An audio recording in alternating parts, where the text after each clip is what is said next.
চিত্রনাট্য তো প্রায় আমরা 5 বছর ধরে দেখছি, আর একই ক্যাসেট প্রায় বাজিয়ে গেছেন। আমি জানি না উনি বেঙ্গলের পলিটিক্স কতটা ফলো করেন। উনি অনুপ্রবেশ নিয়ে যে কথাগুলো বলেছেন, আমি অমিত শাহকে অনুরোধ করব যে দয়া করে উনার রাজ্যসভার এমপি দুদিন আগে যে বক্তব্য রেখেছেন অনন্ত মহারাজ, তার কথাটা মন দিয়ে শুনতে। 2 মাস আগে তাদেরই লোকসভা এমপি জগন্নাথ সরকার যে কথাটি বলেছে সেই কথাটি মনোযোগ দিয়ে শুনতে। আমি বলছি না, 50 জনের বেশি বিজেপির এমএলএ যে রাজ্যসভার সাংসদকে পদ্মফুল চিহ্নে জিতিয়ে রাজ্যসভায় পাঠিয়েছে, সেই বিজেপির সাংসদ অনন্ত মহারাজ বলছেন যে দেশের স্বরাষ্ট্রমন্ত্রী হচ্ছে সবথেকে বড় ঘুষপেটি আর পাকিস্তানি। আমার কথা না, যে বিজেপির সাংসদকে বিজেপির বিধায়করা নির্বাচিত করে সংসদে পাঠিয়েছে সেই বিজেপির সাংসদ বলছে। 2 মাস আগে লোকসভার সাংসদ রানাঘাটের জগন্নাথবাবু সে বলছে যে বিজেপি যদি বাংলায় ক্ষমতায় আসে তাহলে আর বর্ডার বলে কিছু থাকবে না। সেই বর্ডার অমিত শাহ সিকিওর করার জন্য মমতা বন্দ্যোপাধ্যায়কে দায় দিচ্ছে। যে বিজেপি দলের সাংসদ বলছে যে যদি বাংলায় বিজেপি ক্ষমতায় আসে তাহলে ওপার বাংলা আর এপার বাংলায় এক করে দেবো, কোনো কাঁটাতারের বেড়া আর থাকবে না।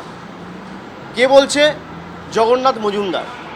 আমি বলছি না, তৃণমূল বলছে না, বলছে বিজেপির নির্বাচিত সাংসদ। বিজেপি কি তার বিরুদ্ধে কোনো শোকজ নোটিশ সার্ভ করেছে? বিজেপির সর্বভারতীয় সভাপতি বা দলের নেতৃত্ব কি তাকে দল থেকে বহিষ্কার করেছে? বিজেপির নেতৃত্ব তার বিরুদ্ধে কোনো রকম কোনো ব্যবস্থা নিয়েছে? এখনও পর্যন্ত রাজ্যসভার সাংসদ অনন্ত মহারাজকেও শোকজ করা হয়নি, আর আমি যদ্দূর জানি জগন্নাথবাবুকেও শোকজ করা হয়নি। তা অমিত শাহ আগে তাদের দলের বিধায়ক লোকসভা এবং রাজ্যসভা তাদের সাথে কথা বলুক, তারপর এসব বলবে।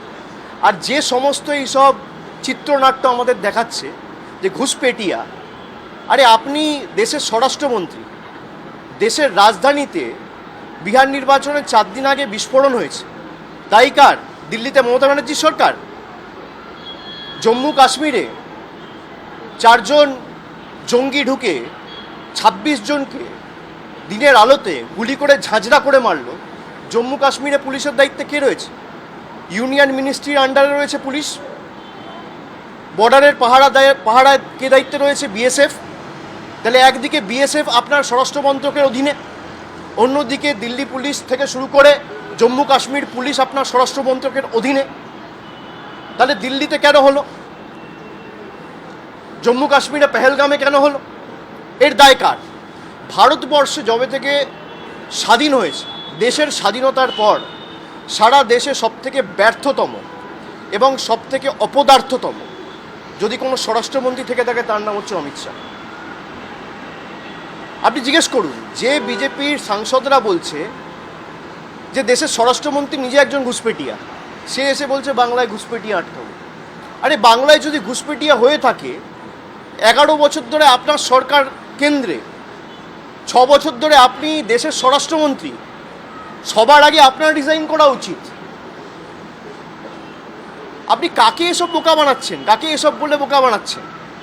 এবিপি আনন্দ, এগিয়ে থাকে, এগিয়ে রাখে।